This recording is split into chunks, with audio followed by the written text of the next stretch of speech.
Welcome to Workplace Psychology with Dr. Martha Grajdek. I'm Dr. Martha Grajdek. This podcast examines a wide variety of work-related issues through the lens of industrial and organizational psychology. And while many of the topics discussed here may be seen as intended for white-collar employees and their employers, in reality, the ideas presented here are applicable across organizations and industries. Additionally, many of the topics discussed here may be applicable outside of the workplace. I encourage you to examine what's presented here, apply what makes sense to you, and simply discard the rest. In a recent episode, I discussed the Big 5 personality traits, as they are known, and their effect on your work success and work experience.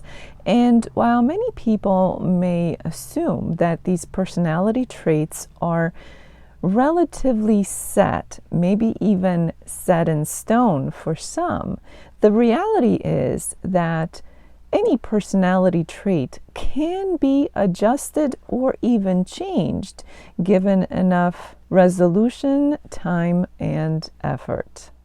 Considering that your personality traits affect your life, especially your work life, including your potential for career advancement, it's important to consider how those traits affect you, but also if you need to potentially work on making some changes so that the Big 5 work for you and not against you.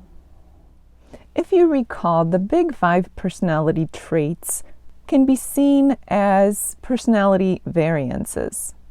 They include openness, conscientiousness, extraversion, agreeableness, and neuroticism.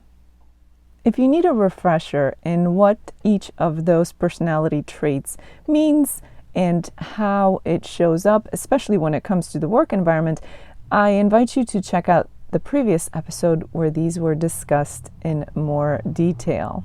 I'll include the episode details in the description below.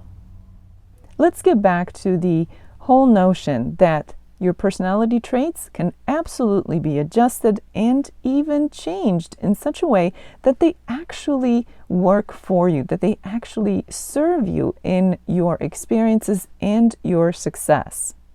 And it really comes down to the behaviors that you practice, both at work and outside of work, in order to help you to adjust or even change those traits altogether.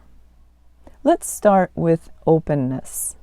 If you want to score higher on that personality trait, a good way to start is to expose yourself to new things, new ideas, new experiences, new people. Avoid remaining being set in your old ways and never trying anything new. You want to do the opposite. You want to try new things.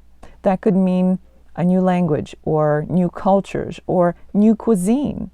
Trying new things can be done in many different ways. It could be something as simple as learning something through a course or a class, or maybe reading a book. Go on a trip. Engage in conversations with new people. Make a point of thinking outside the box. And if that's difficult for you, engage the help of others to help you do that. If you have children in your life, they can be a wonderful resource for thinking outside the box. Children, by their very nature, can be very imaginative and can bring a new and refreshing perspective to nearly any topic. And while you may not choose to discuss work-related issues with children, spending time with young people who have a good imagination and can offer ways of thinking outside the box can be a good way to spend your time outside of work. Remember, children can be tremendous teachers too. If you want to score higher on the trait of conscientiousness, you may have to start practicing some new behaviors that focus around discipline. If that's too difficult for you, you may want to start by simply using your imagination. For example, daydream or imagine accomplishing things without procrastinating or putting things off. Anything that we do starts with a thought, so why not use your imagination to help yourself become more disciplined and more conscientious, especially in those areas where you know this is a struggle for you. From thought to action, practicing behaviors can make you better at those behaviors. Using tools such as to-do lists and calendars can help you to get more organized. This can be a tremendous asset when it comes to work behaviors. If scoring high on conscientious behaviors is a struggle for you, you may want to enlist an accountability partner. That may be someone such as a work friend or colleague, maybe someone from your personal life, or even a technology or an AI tool to help you with getting more organized and on top of things. Extroversion can be a struggle for those who tend to be introverted by nature.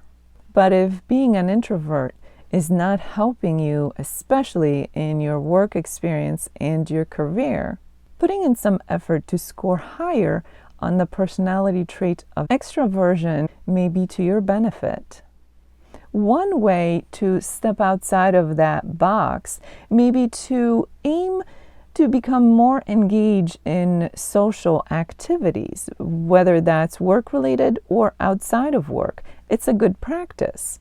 Aim for things that are not too uncomfortable or scary to start with. For example, volunteering can be that social opportunity to be a little more extroverted, to give you that opportunity to practice.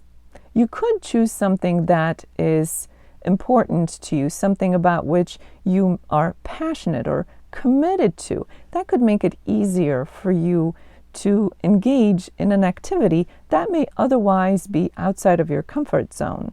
Practicing such behaviors, even if they are outside of your work domain, can help you to improve your personality traits at work. Set new standards and new goals for yourself to participate more and to be more visible at work. You don't have to start with unreachable goals, but starting somewhere is better than making no changes at all. Seek out less scary ways of participating in things where you may otherwise choose not to show up at all. Even small steps are progress. If you want to score higher on the personality trait of agreeableness, it all comes down to nurturing those relationships. Having solid relationships, especially at the workplace, can make a tremendous difference both for your daily experience and for your career.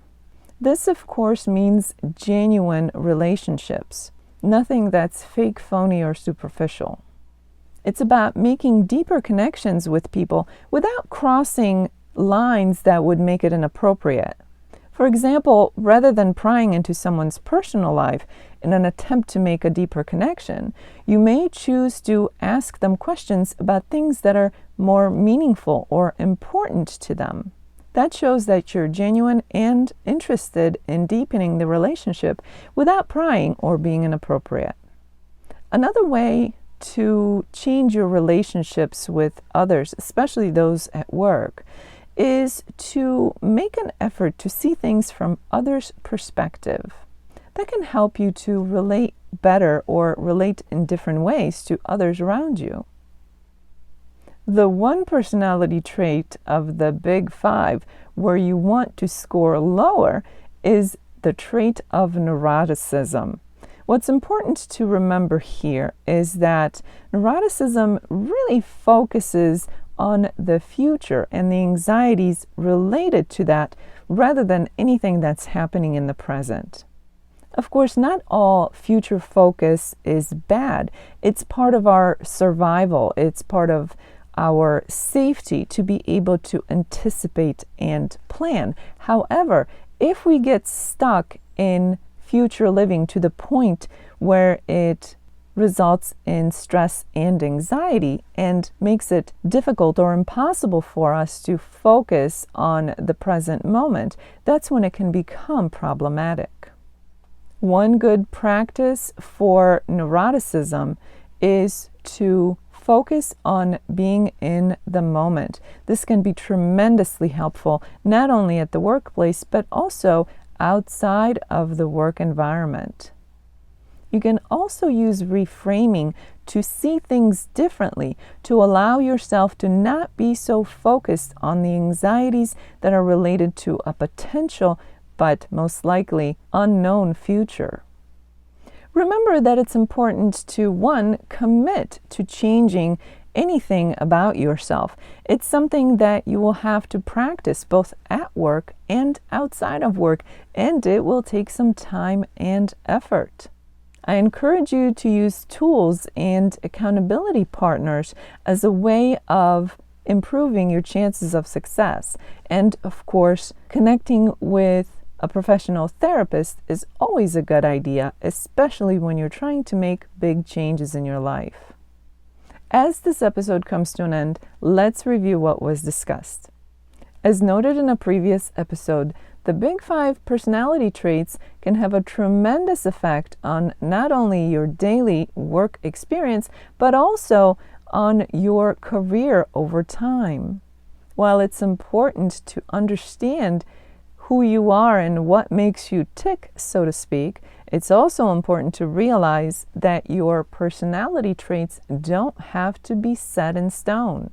With resolution, effort, and time, you can bring meaningful changes to your personality traits and your experiences both at work and outside of the workplace. Each of the 5 personality traits can be changed. And while for some, a small adjustment may be enough to make a meaningful difference in your workplace experiences, others may choose to make significant personality trait changes.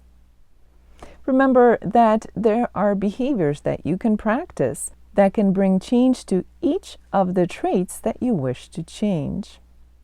Whether you choose to do it alone or engage with tools or technologies or even an accountability partner that could help you, with time and effort, everyone can see favorable results. As the week unfolds, I encourage you to consider if and how it may benefit you to tweak or even change any of the Big 5 personality traits, especially when it comes to your workplace experience and your work success. Remember, it's never too late to learn something new. It's never too late to change. What you need is to resolve that you want to make a change and then put in the time and effort to do so. For those of you who experience this podcast in an audio-only version, I encourage you to check out the video version, which can be found on my YouTube channel, Stress Free with Dr. G. While you're there, check out some of the other videos, which focus on a comprehensive approach to stress management. Stress Free with Dr. G can be found on YouTube, and the link for that is in the description below. Thank you for joining me today. Please subscribe to this podcast. I look forward to seeing you here again next time. Until then, I wish you joy and well-being.